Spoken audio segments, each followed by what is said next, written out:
Being black wasn't my choice, but even through that, I choose to stand up and to use my voice. I get to educate and demonstrate and iterate the struggles that people of my kind face. I've been persecuted so much to the point where it feels normal to be treated lower, because when I see a cop car driving behind me, I expect to get pulled over.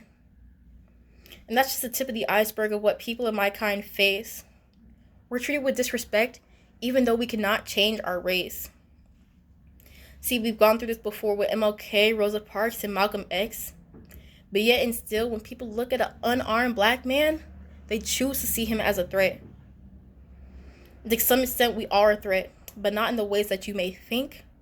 We're a threat to their superiority, their power, and while they sit comfortably at the top of the class, they choose to watch us fall and sink. See, while we've been dedicated to getting educated and elevated, we were also getting deeply hated and segregated. With the protests before, we were fighting for our freedom, and now since we won that, we're fighting for our rights. Not our right to vote or our right to go amongst whites. The sad thing is, we're fighting for our basic right to life. But now it's not just us. We're joined by allies of every different nationality and ethnicity, and they're opening their eyes to our painful truths. We have people of all colors coming together to bring equality and prosperity to our elders and our youth. What those police did was wrong. I'm not only talking about George Floyd or Ahmaud Arbery. I'm talking about them and the thousands of other unjustified and unrecorded people who now have their resting place in the graves of a cemetery.